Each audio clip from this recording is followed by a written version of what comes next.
जो as per जो rituals है। ये तो एक अलग बात हो गई। बंगाल में आप देखेंगे कि हाल फिलहाल का जो पॉलिटिक्स है वो एक रिलीजियस सेंट्रिक पॉलिटिक्स हो गया है। हर पार्टी के लिए बोल रहे हैं, किसी एक पार्टी के लिए नहीं बोल रहे हैं। चाहे तृणमूल कांग्रेस हो चाहे बीजेपी हो। पहले जो लेफ्ट का रोल हुआ करता था बंगाल में, अब वो रोल चला गया तृणमूल के पास। और पहले जो तृणमूल का रोल हुआ करता था वो चला गया बीजेपी के पास। पूरा का पूरा जो वोट का आप इक्वेशन देखेंगे, वहां जब से लेफ्ट का डेक्लाइन हुआ है बंगाल के अंदर, तब से सारा इक्वेशन जो है चेंज हो गया। इसीलिए आप देखेंगे बंगाल में लेफ्ट जो है साफ हो गया, और कांग्रेस भी जो है करीब करीब साफ हो गया। और अब सिर्फ दो पार्टियां आमने सामने हैं पूरे बंगाल में, एक तरफ बीजेपी और एक तरफ कांग्रेस। ठीक है। हम्म। दूसरा चीज आ जाइए, जो जो ममता जी का जो पॉलिटिक्स रहा है, इसमें कोई डाउट नहीं है कि थोड़ा सा मुस्लिम सेंट्रिक रहा है। और एज इट इज लगभग वही सेंट्रिक रहा है जो जो कभी लेफ्ट किया करता था। हाँ। आज भी आप बंगाल में चले जाइए, कलकत्ता में चले जाइए, कलकत्ता के बाहर चले जाइए, अब इसके रिटेलिएशन में बीजेपी उतरी हुई है। बीजेपी उतरी तो नेचुरली उनका हिंदू सेंट्रिक होगा। अगर आप मुस्लिम सेंट्रिक होंगे तो हिंदू सेंट्रिक तो ऐसे भी बीजेपी का है, पहले से ही है, ऐसा नहीं कोई नया है। और आपको याद होगा कि पिछला बार जब इलेक्शन हो रहा था तो ममता बनर्जी को बोलना पड़ गया कि मैं भी ब्राह्मण की बेटी हूं। याद कीजिए आप। ऐसा सिर्फ इसलिए बोली थी ताकि वो ये प्रूव कर सके कि मैं भी हिंदू हूं। जबकि पॉलिटिक्स के अंदर रिलीजन का कोई स्थान नहीं होना चाहिए। रिलीजन एक पर्सनल मैटर है, चाहे मेरा हो, चाहे आपका हो, चाहे किसी पॉलिटिशियन का हो, किसी का भी हो। एक पर्सनलाइज चीज है, ना कि ये सार्वजनिक जीवन के लिए चीजें होती है। लेकिन आज के तारीख में अगर आप देखेंगे तो हर कोई जो है सार्वजनिक लेवल पे जो है आ कर करके हम्म। अब आप इफ्तार में जा रहे हैं। एक इफ्तार को अगर मौलवी पार्टी देता है, अगर आपको उसके यहाँ खाने जाते हैं तो ठीक भी है। नेताओं को क्या जरूरत है अपने घर में इफ्तार देने का? क्या जरूरत है आप बताइए। हाँ, कहीं पे अगर आपको निमंत्रण मिल रहा है किसी के यहाँ से तो आप उनके यहाँ जाइए, आप उसके यहाँ कीजिए। आप पुराने टाइम का रिकॉर्ड उठा के देख लीजिए, सरकारी पैसे खर्च पे इफ्तार पार्टी किया जाता है। आपने कभी नहीं सुना होगा किसी हिंदुओं के लिए कोई पार्टी की जाती हो, नहीं होता, अच्छी बात है, मैंने बोला कि हिंदू के लिए होना चाहिए। मैं बोल रहा हूं कि पॉलिटिकल पार्टी को हिंदू और मुस्लिम दोनों से अपने आप को अलग रखना चाहिए। अगर आप किसी एक के साथ जाते हैं और दूसरे को अगर आप इग्नोर करते हैं तो नेचुरली इसका रिटेलिएशन होगा सोसाइटी के अंदर, कोई भी हो। ये नजर आता है। ठीक है। आजकल के टाइम में थोड़ा सा कमा, लेकिन फिर वापस वहीं पे कलकत्ता और बंगाल वहीं पे पहुंच रहा है। आप याद कीजिए पिछला रामनवमी में क्या हाल हुआ था, इससे पिछले साल, उसके पिछले साल कई कई एक जगह तो रामनवमी का जो है जुलूस पे बैन लगा दिया जाता है। अभी हाल फिलहाल में हाई कोर्ट के ऑर्डर से फिर परमिशन मिला जाने के लिए। तो ये सब ऐसा जो क्यों हो रहा है। और हमको लगता है कि पॉलिटिकल पार्टी को बैठ कर करके आपस में एक मंथन करना चाहिए कि हर पॉलिटिकल पार्टी कम से कम इन सब चीजों से जी, अपने आप को आप कह रहे भी धर्म डिस्टेंस धर्म मेंटेन मिक्स हो रहा करें। है पॉलिटिक्स में, तो ये मामला इसलिए इस तरह के एस्केलेट हो रहे हैं। लेकिन मेरा सवाल कुछ और है। मेरा सवाल ये है कि क्या जो कल्याण बैनर्जी जी ने किया, क्या किसी और धर्म के साथ कर सकते हैं? अगर मुसलमानों की बात होती, मुसलमान नमाज पढ़ रहा होता, तो क्या कल्याण बैनर्जी इतनी हिम्मत दिखा पाते कि बीच में उस नमाजी को उठा देते और हटा देते, कहते कि नमाज पूरा पढ़ोगे क्या? वो मैं सम्मान हिंदू धर्म के लिए क्यों नहीं है? नहीं, मैं आपको पीछे से बता रहा जब हूं कल्याण अगर बैनर्जी कह रहे हैं कि पूरा पढ़ेगा क्या, तो कुछ लोग जो हो सकता है उनके समर्थक वहां उनके साथ गए होंगे, वो हंसते भी नजर आ रहे हैं। उनकी हंसी भी जो आवाज़ बनकर माइक में कैच हुए वो भी सुनी जा सकती है। मैं चाहूंगा एक बार वीडियो पीसीआर एक बार दिखाए फिर से, किस तरह से कल्याण बैनर्जी ने हनुमान चालीसा बीच में पढ़ने से रोका। अगर दूसरे धर्म के साथ होता तो कहते कि भाई ये किसी धर्म का सम्मान नहीं करते, बीजेपी के लोग हैं, ये ऐसे हैं, ये वैसे हैं, और ये मामला अभी तक बहुत तूल पकड़ गया होता और हो सकता है ईश निंदा का मामला भी बना होता। सुनते हैं एक बार ये ऑडियो।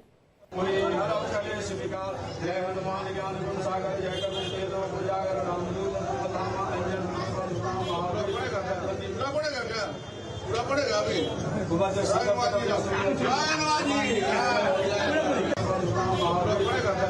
पड़ेगा क्या? पूरा पड़ेगा अभी।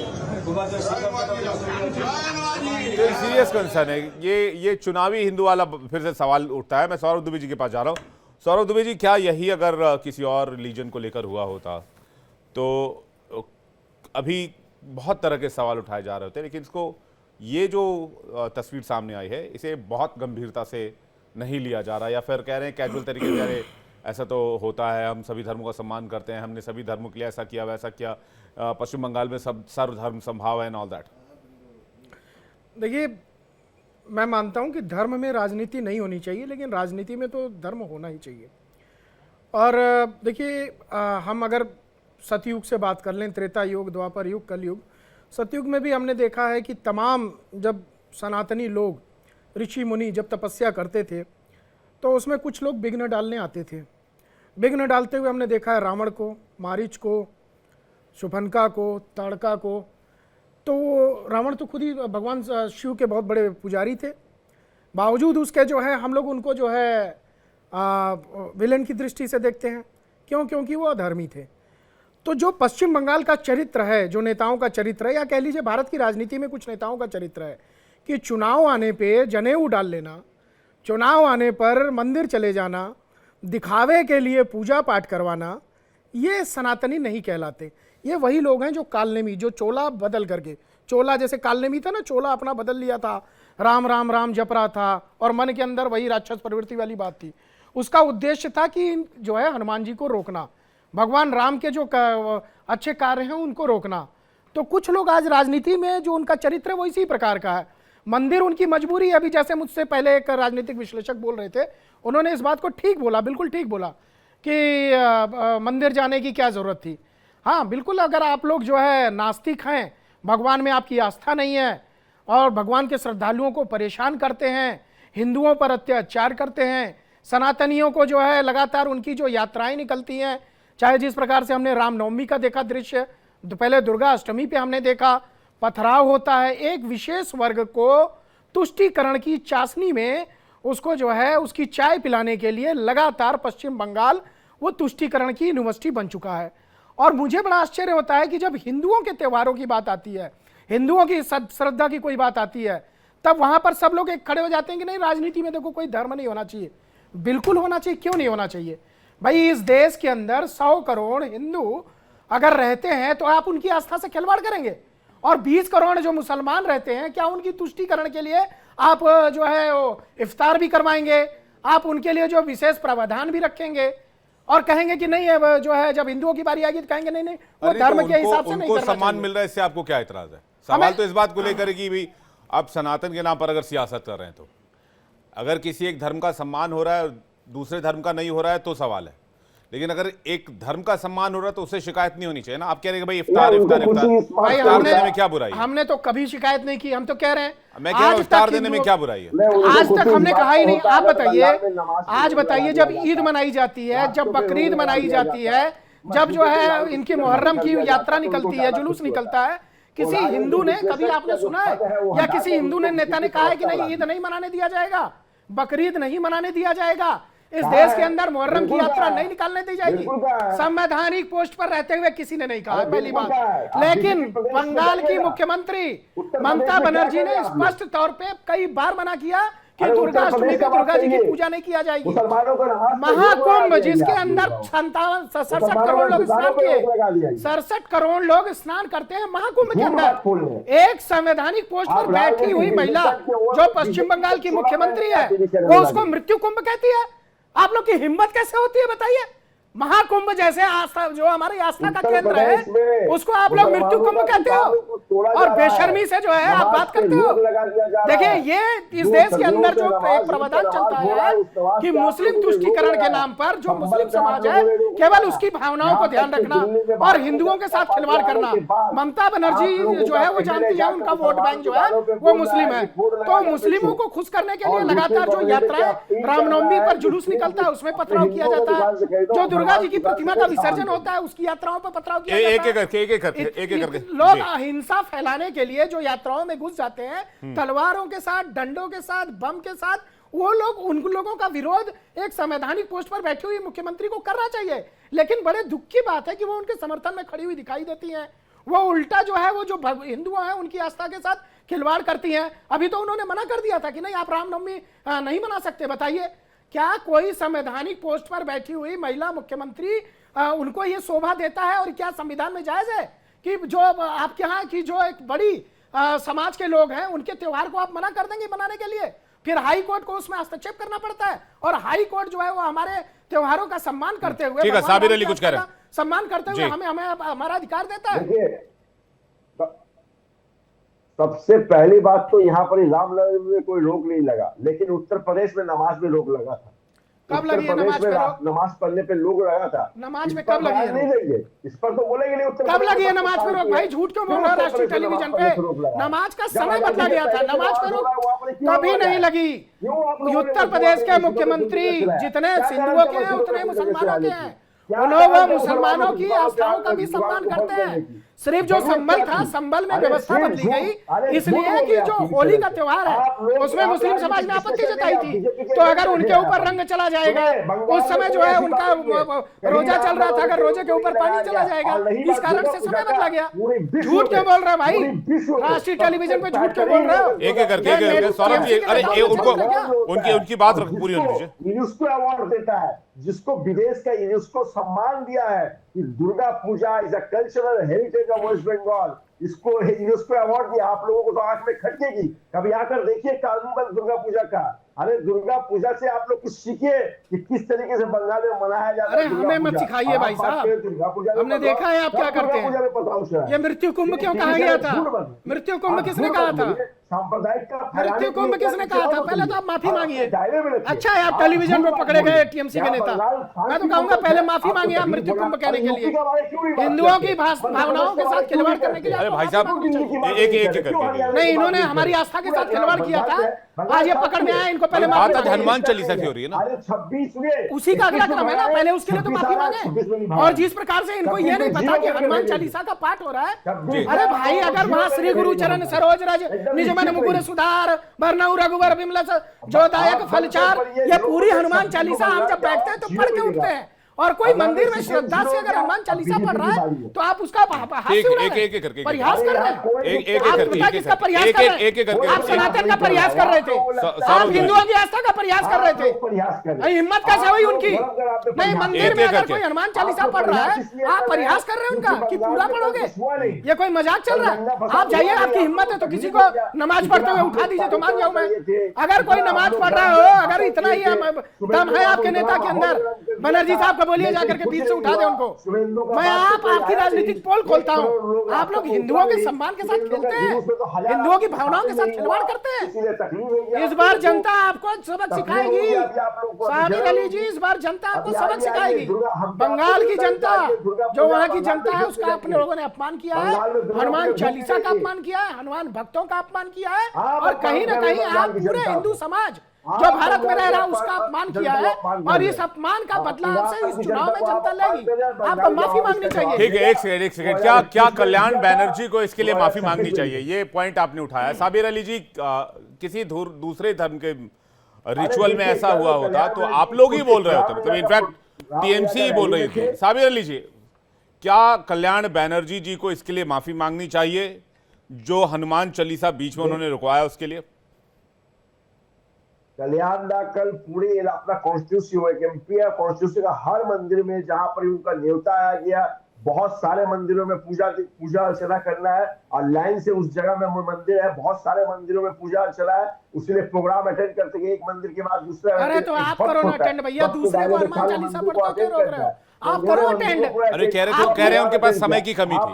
अरे भाई तो उनके पास थी ना, जो पढ़ रहे हनुमान चालीसा। सनातन धर्म में माफी का भी प्रावधान तो है। माफी मांगे, माफ करेंगे, माफी मांगे। अरे कोई माफी मांगे, ये कोई इशू भाई काल नेमी ने भी माफी मांगी थी।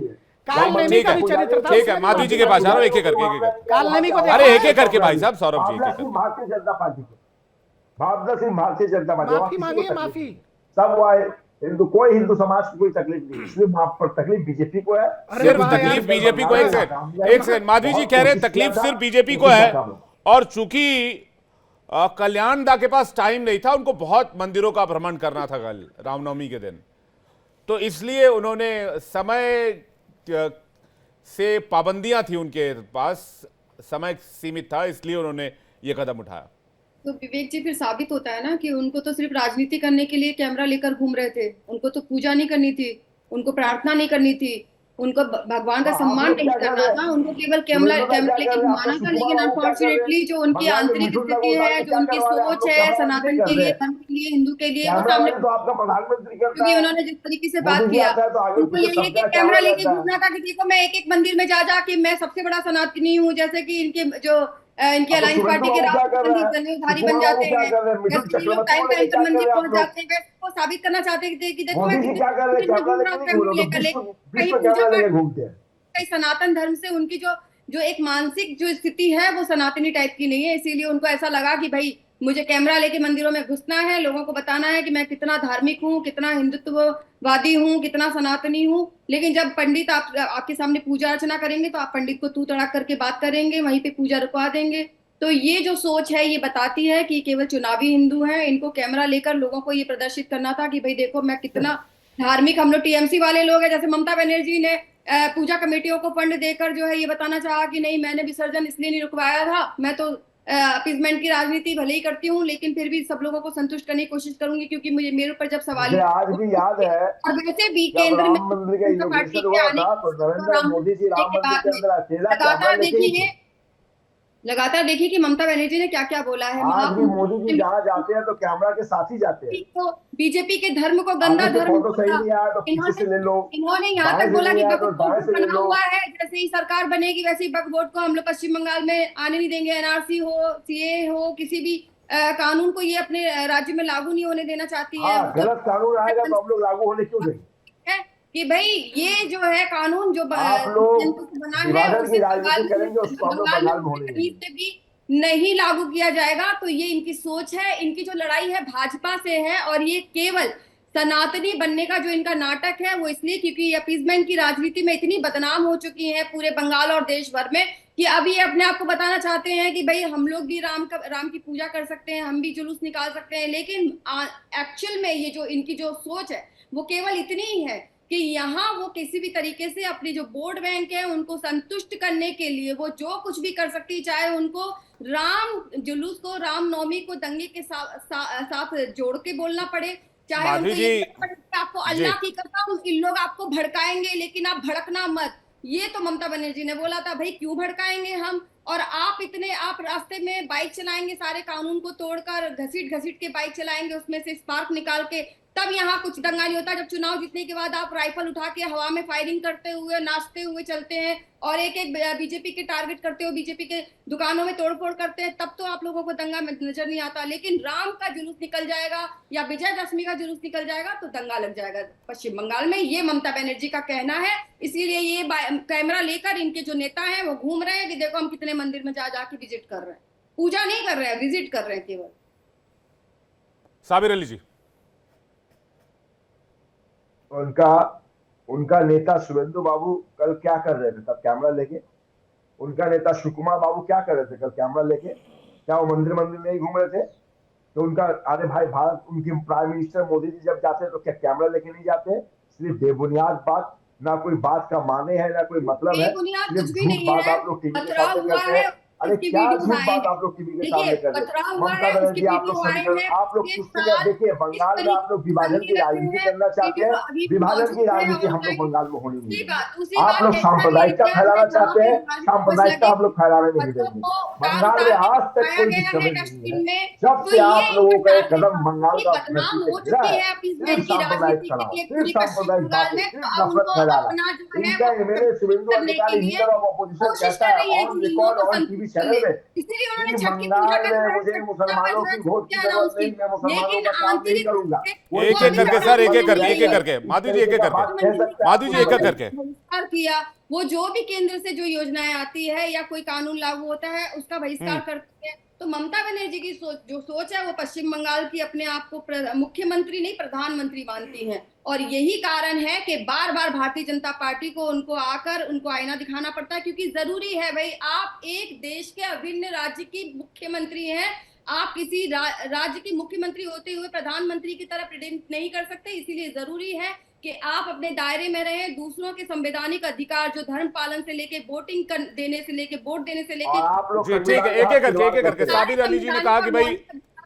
साबिर अली जी ने कहा कि भाई बंगाल में कुछ नहीं हो रहा, राजनीति का रंग दे या राजनीति का नाम दे, लेकिन खामखा में बदनाम किया जा रहा है यहाँ की जो पश्चिम बंगाल में। अपना काम पूरा करेगी।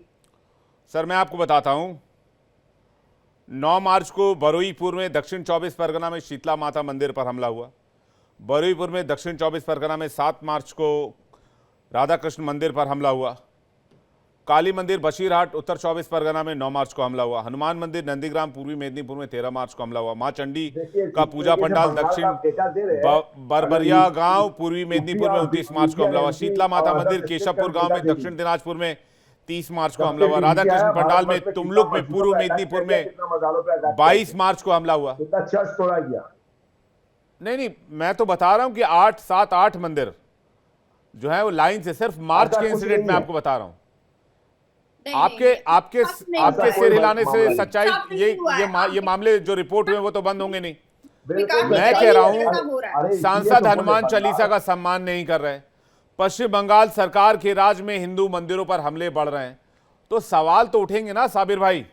ये आपका डेटा है, बंगाल के लोगों का डेटा नहीं। अरे बंगाल के लोगों का डेटा क्या होता है?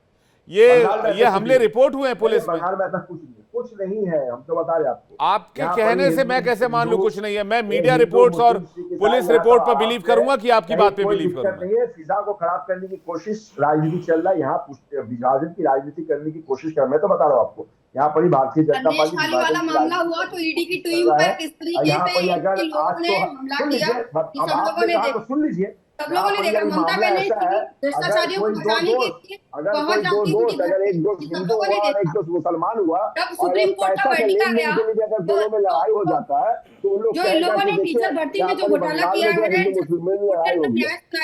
हालात तो मामला ऐसा हो गया, उसको भी भारतीय जनता सब पार्टी कुछ सही है, बार बार आप यही कह रहे हैं, लेकिन मीडिया रिपोर्ट्स कुछ और हवाला दे रहे हैं। रामकृष्णा जी के पास जा रहा हूं, वो क्या कह रहे हैं? मैं आपको रामकृष्णा जी, साबिर, एक सेकंड में इसके बाद आ रहा हूं। साबिर अली जी कह रहे हैं सब कुछ सही है, मीडिया रिपोर्ट्स कह रहे हैं कि सिर्फ मार्च के महीने में लगभग 8 ऐसे मामले आए हैं पश्चिम बंगाल में जहां मंदिरों पर हमला हुआ है। 7 मंदिरों में, माफ कीजिएगा, करेक्शन है थोड़ा सा, 7 मंदिरों में तोड़फोड़ की खबर आई है।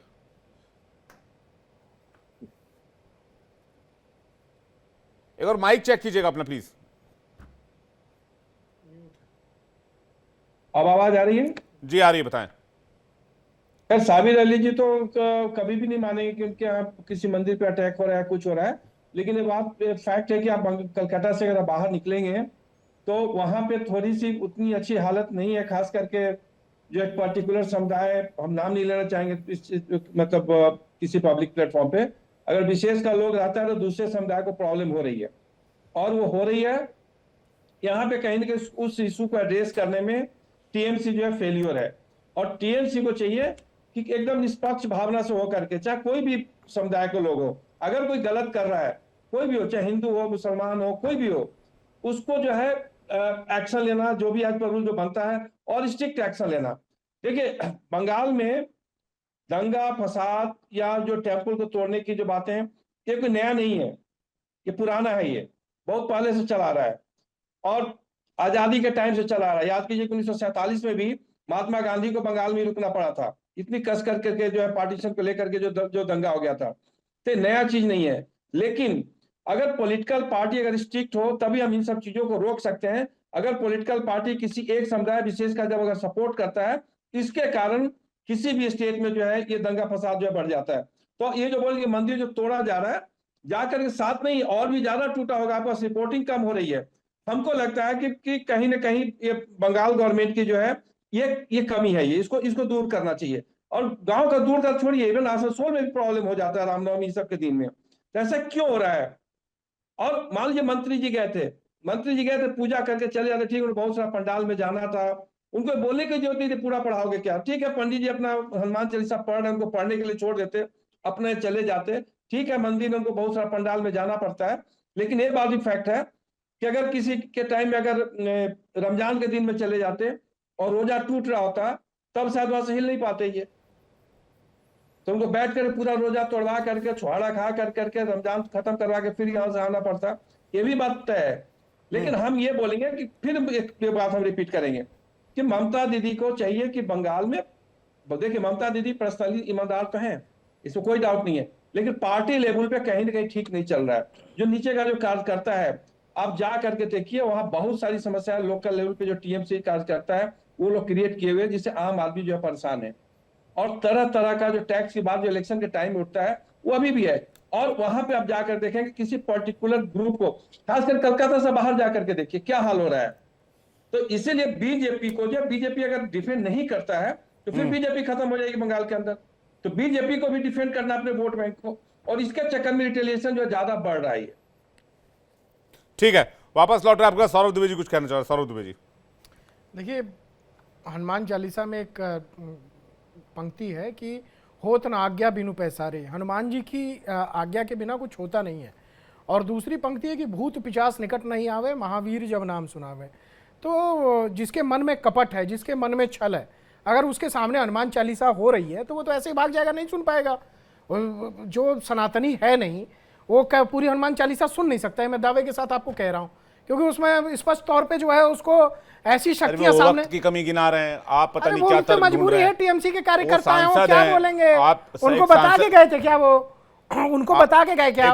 नहीं, एक सांसद का आप सम्मान तो करेंगे कम से कम। मैं बड़ी बात कह रहा हूँ, मैं कह रहा हूँ तो वो उनका अस्तित्व कुछ नहीं है। चौपाई पढ़ रहे हैं हनुमान चालीसा के आगे उनका अस्तित्व कुछ नहीं है।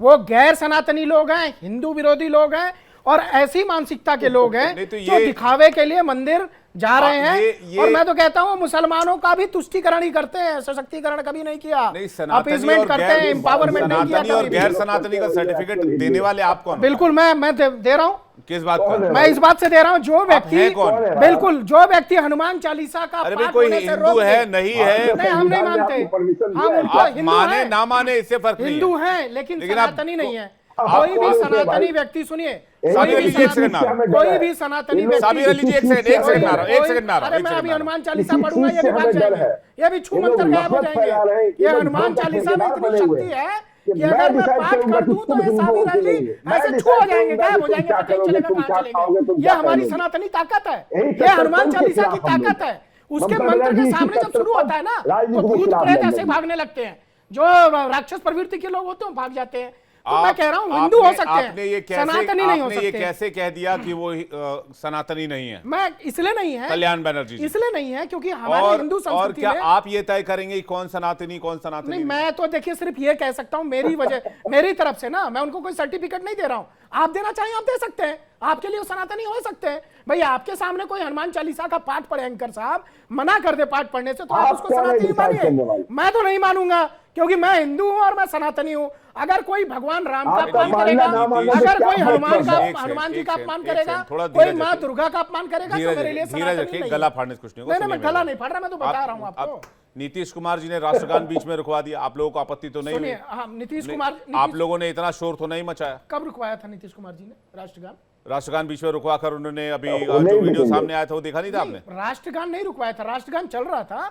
वहाँ उनके उस पर जो है टिप्पणी आई थी कि कुछ उनकी जो है कुछ मानसिक रूप से उनको परेशानी चल रही है नीतीश कुमार जी को। इस बात को तो सब स्वीकार करते हैं लोग, तो उसमें कोई बात नहीं है, लेकिन उन्होंने जानबूझ करके नहीं किया था। देखिए पश्चिम बंगाल के अंदर एक राजनीतिक पार्टी जो है उसका चरित्र रहा है कि लगातार हिंदुओं का अपमान करना, सनातनियों का अपमान करना, और सिर्फ अपमान करना नहीं, उन पर अत्याचार करना। जिस प्रकार से हिंदुओं पर अत्याचार पश्चिम बंगाल के अंदर हो रहा है, अभी एक राजनीतिक विश्लेषक आपके बैठे हैं वहां पर चैनल पे, कृष्णा जी, वो बेचारे डर के मारे, उनको डर लग रहा है, उनको पता है कि अगर पश्चिम बंगाल में ममता बनर्जी के खिलाफ एक शब्द बोला हमने तो कहीं ना कहीं वो उनके कार्यकर्ता टूट पड़ेंगे। मैंने तो देखा पश्चिम बंगाल के क्षेत्र में लोगों का रहना मुश्किल कर दिया, साबिर अली जी, हिंदुओं का रहना मुश्किल कर दिया इन लोगों ने। साबिर अली जी कुछ कह रहे हैं? हिंदू त्रस्त है, हिंदू परेशान है। सबसे पहली बात, हमारी लड़ाई इसी सोच के खिलाफ है।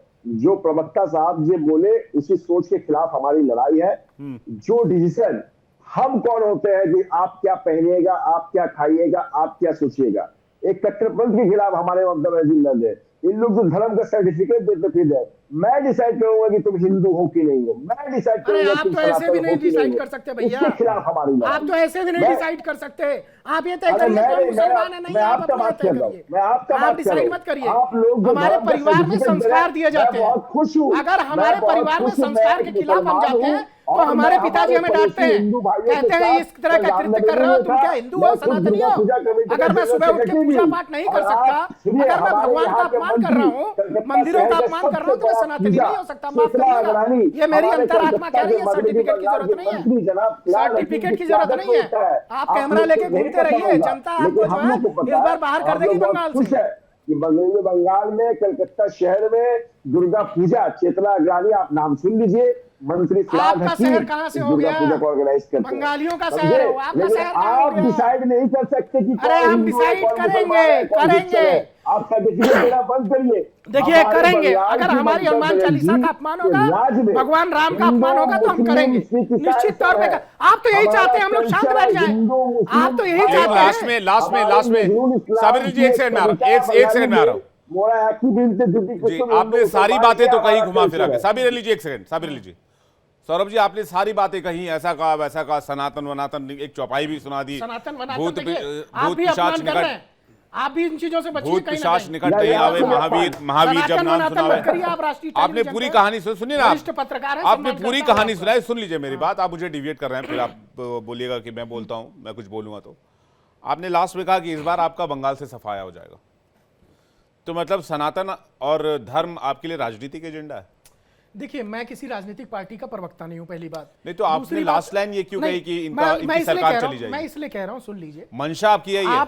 आप पश्चिम बंगाल गए हैं, आपने वहां हिंदुओं की स्थिति देखी है, बद से बदतर हो गई है। जिस प्रकार से वहां हिंदुओं पे बहन बेटियों का बलात्कार हो रहा है, रेप के केस हो रहे हैं, जिस प्रकार से हिंदुओं का मर्डर किया जा रहा है, कोई फांसी पे लटका दे रहे हैं, किसी को सरेआम हत्या कर दी जा रही है, ऐसे में तो मैं यही कहूंगा ना भाई, मैं तो अपील भी करता हूं कि जनता से मैं अपील करता हूं कि ऐसी शक्तियां जो बंगाल की जो है लोगों के खिलाफ हो, मैं उसमें सारे लोगों को मानता हूं, सिर्फ सनातनी लोग नहीं है, उसमें बंगाल की सारी मुझे जनता एक बात बताइए, हिंदू ऐसा मुस्लिम ऐसा सिख क्यों हो रहा ईसाई है? सब, लेकिन ऐसे लोग का क्या सफाया सरकार होना के बहुत सपोर्ट जरूरी से हो रहा है? ये धर्म नहीं ऐसा हाँ, क्यों हो रहा है? सरकार के- 2011 का सरकार के- सेंसस बताता है पश्चिम बंगाल में हिंदुओं की आबादी 70.5% थी, और इसके बाद मुसलमानों की आबादी थी लगभग 25-26%। और आज बताइए आज क्या है आंकड़ा? सेंसस हो गया दोबारा? आज 11 के बाद सेंसस कराया आपने? नहीं और सेंसेक्स भी होता है, तो आप क्या सेंसेक्स नहीं, मानते हैं सेंसस, उसमें? सेंसस, सेंसस ही जनगणना। कह रहा हूं मैं, कितना होगा? सेंसस, सेंसस कह रहा हाँ, हूं, जनगणना, हाँ। सेंसेक्स पे तो डिबेट हो चुकी है हमारी, सेंसस ही कह रहा हूं मैं, हाँ। जनगणना की बात कर रहा नहीं हूं। तो 70% से ज्यादा हिंदू और 24-25% मुसलमान, फिर भी हिंदुओं पर ज्यादती हो रही है। देखिए फिर वही बात कह रहे हैं, देखिए जो प्रदेश का मुखिया है, हाँ। जब वो एक धर्म की विशेष राजनीति करने लगे, जो जिसके ऊपर जनता ने विश्वास करके, जनता ने वोट दे करके एक संवैधानिक पोस्ट पर बनाया। मैं दीदी का सम्मान करता हूं, ममता बनर्जी का, मैं कोई उनका अपमान नहीं कर रहा हूं, लेकिन ममता बनर्जी जी को इस देश का संविधान पढ़ना चाहिए। जो संविधान की शपथ लेकर के वो मुख्यमंत्री बनी, उसके नाते उनको वहां की बहन बेटियां जिनकी इज्जत ठीक है, लूटी जा माधुरी रही जी कुछ कहना चाह है, रही जो है। रेप के जी। केस हो रहे हैं, उनको उसको रोकने में असमर्थ है, वो असफल है मुख्यमंत्री रहते हुए। माधुरी जी कुछ तो कहना चाह रहे हैं, सत्ता मैं तो एक उन्हीं सेकंड के आ पास है ना। आप कह रहे हैं कि भाई जो वहां की सरकार है वो एक धर्म को लेकर इंक्लाइन है, विफल है झुकाव है। लोगों की रक्षा करने में। माधुरी जी कुछ कहना चाह रही है, उसके बाद साबिर अली जी में आ रहा हूं दोनों सवाल को लेकर। माधुरी जी। देखिए विवेक जी, अभी आप बोल रहे हैं बंगाल में कितने ही मतलब जिले हैं, मेरे ख्याल से 17-18 जिले होंगे जो अभी मुस्लिम डोमिनेट हो गए हैं।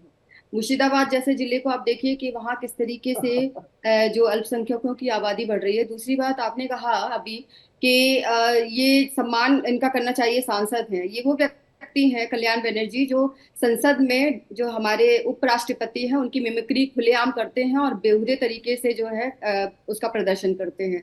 तो ये कौन सा सम्मान रख रहे हैं? भगवान के सामने भगवान का सम्मान नहीं रख रहे हैं और सदन में जो है अपने स्पीकर का सम्मान नहीं रख रहे हैं। इनसे क्या सम्मान की उम्मीद की जा सकती है? दूसरी बात मैं ये कहना चाहूंगी कि जो रामकृष्ण जी अभी आए विश्लेषक के तौर पे, उन्होंने बहुत अच्छी तरीके से बातें बोली और न्यूट्रल तरीके से उन्होंने वास्तविकता बताई। आपने जो डेटा दिया कि किस तरीके से बंगाल में हिंदू मंदिरों को टारगेट किया जा रहा है, उस डेटा को तो जो टीएमसी से आए हुए हैं उन्होंने बिल्कुल नकार दिया कि नहीं ऐसा नहीं है। जबकि जो विश्लेषक है उनका भी कहना है कि आंतरिक रूप से स्थिति वाकई में बहुत खराब है और हिंदू जो मंदिर है, टेम्पल्स हैं, उनको टारगेट किया जा रहा है। लेकिन टारगेट होने का ज्यादा कारण क्या है, क्यों बार बार ये टारगेट किया जा रहा है? क्योंकि कहीं ना कहीं इनका प्रशासन जो है वो इन लोगों को कानून व्यवस्था के अंतर्गत उन लोगों को सजा देने में कहीं ना कहीं नाकामयाब हो रहा है और ममता बनर्जी जानबूझकर ऐसे लोगों को पनिशमेंट देना नहीं चाहती। इसीलिए आए दिन ऐसी खबरें आती हैं कि जानबूझकर जहाँ पूजा हो रही है, जहाँ सरस्वती पूजा हो रही है, जो टेम्पल्स हैं वहाँ पे गंदा फेंकते हैं, वहाँ पे तोड़फोड़ करते हैं, मूर्तियों को क्षतिग्रस्त करते हैं। तो ममता बनर्जी के साथ हमारा जो आरोप ये है कि भाई ममता बनर्जी जी, ये जो इन लोगों ने उन्माद मचा रखा है, आपके जो वोट बैंक है उनको आप क्यों नहीं रोकती? आपकी प्रशासन क्यों नहीं रोकता? उस पर कानून काम क्यों नहीं करता? जब ये सारे कानून को ताक पर रखकर दूसरों के धर्म की भावनाओं को ठेस पहुंचाते हैं, तब आप मुंह तरसी बनकर आंखों में जो काली पट्टी लगा के बैठ जाती हैं। तो उस समय भाजपा को आना पड़ता है। और भाजपा के लिए अगर कोई बोले कि ये राजनीति इसलिए, सनातन इसलिए और हिंदुत्व इसलिए क्योंकि इनको जो है बंगाल में अपनी जगह बनानी, बिल्कुल भी नहीं। सिर्फ इसलिए क्योंकि जो हमारा धर्म निर्वाह का जो हमारा जो अधिकार है, संवैधानिक अधिकार, उस अधिकार की रक्षा करने के लिए हम जनाधार के साथ खड़े हैं। और हमारा काम है कि हम जो मूल विपक्षी पार्टी होने के कारण पश्चिम बंगाल में उन लोगों की आवाज बने, ताकि वो अकेला महसूस ना करे। क्योंकि यहाँ तो दबाना और लोगों को जो है मारना पीटना, चुनाव के समय से लेकर, चुनाव होने के बाद से लेकर, पूजा करने से लेकर, वोट देने से लेकर, यहाँ पे तो यही चल रहा है। यहाँ पे तो यही चल रहा है। ईडी आती तो उस पर हमला कर देते हैं, ईडी की जो टीम आती है उस पर हमला कर देते हैं। तो यहाँ तो आप सोच सकते हैं कि इनके लोगों ने जो उन्माद मचा रखा है, घर में बैठे बैठे इन लोगों के जो कार्यकर्ता, उनके घर में बम फट जाता है और उसके बाद भी इन लोग कान में तेल डाल के बैठे रहते हैं। तो पश्चिम बंगाल की राजनीति जो है पूरे विश्व में खूनी राजनीति के नाम से मशहूर हो चुकी है। पश्चिम बंगाल में आजकल मेडिकल कॉलेज के लिए पूरे विश्व भर में चर्चा हुई। और ममता बनर्जी मुख्यमंत्री एकमात्र होने की बात कहती है कि मैं एकमात्र मुख्यमंत्री हूँ पूरे पश्चिम देश के अंदर में। लेकिन आप महिलाओं के लिए क्या कर रही है मुख्यमंत्री जी? आप क्या कर रही है हिंदुओं के लिए? ममता नाम है आपका, ममत्व कहाँ गया आपका? ये मैं पूछना चाहती हूँ इनसे कि भाई आप बैठकर जो बातें करते हैं कि हम जो है अपीजमेंट की राजनीति नहीं करते हैं, लेकिन अपीजमेंट की राजनीति नहीं तो क्या है कि जो आप लोगों के सामने इस तरीके का उन्माद होता है, कानून का उल्लंघन होता है और आप लोगों की प्रशासन कुछ नहीं करती है। क्यों कुछ नहीं करती है? साबिर अली जी, इसका जल्दी से आंसर करेंगे। साबिर अली जी, मैं पूरा जवाब दे रहा हूँ। सबसे पहली बात, बंगाल में हमारे 220 के ऊपर एमएलए है। अगर कुछ एमएलए को हटा दी तो 170 के ऊपर एमएलए हिंदू समुदाय से है। और इनके नजदीक शायद इन लोगों को सनातन का सर्टिफिकेट अब भारतीय जनता पार्टी से लेना होगा। मंत्रालय में 4 या 5 मुस्लिम एमएलए मिनिस्टर को हटा लीजिए तो पूरा मंत्रालय हमारे हिंदू भाई है, हमारे हिंदू मिनिस्टर है। अब उसका भी सर्टिफिकेट उन मिनिस्टर को भी जाकर बीजेपी से सर्टिफिकेट लेना होगा कि हम लोग हिंदू है कि हिंदू नहीं है। और रही बात बंगाल की चिंता, आप बंगाल की चिंता मत कीजिए। बंगाल की चिंता करने के लिए ममता बनर्जी है, बंगाल की आवाम है, बंगाल की। और आरजी कर मामला में जब सीबीआई की जांच आप लोगों को भारतीय जनता पार्टी को दिया था, आप लोग अभी तक उसका जांच कर रहे हैं। आप लोग सीबीआई की जांच अभी तक कर रहे हैं। आप लोग सीबीआई की जांच अभी तक कर रहे हैं। आरजी कर की फैसला सीबीआई के हाथों में दे दिया गया था। नेक्स्ट डे जब तक पुलिस कार्रवाई हुआ तो उसके बाद ही सीबीआई को दे दिया था। अभी तक आप लोग जांच कर रहे हैं, अभी तक आप लोग फैसला दे रहे हैं। कोर्ट पे तारीख आप लोगों ने दिया तो सीबीआई का फैसला है, सीबीआई के ऊपर हम लोग टिप्पणी नहीं कर सकते। चलिए ठीक है, लेकिन ये जो कल्याण बैनर्जी वाला वीडियो है ये इस वक्त कंट्रोवर्सी में है और उसको लेकर कई तरह के सवाल सोशल मीडिया पर उठाए जा रहे हैं। आप सभी मेहमानों ने अपना कीमती वक्त दिया, टाइम लेकर आए, आप सभी का बहुत बहुत धन्यवाद, बहुत बहुत शुक्रिया हमारे साथ इस डिबेट में शामिल होने के लिए।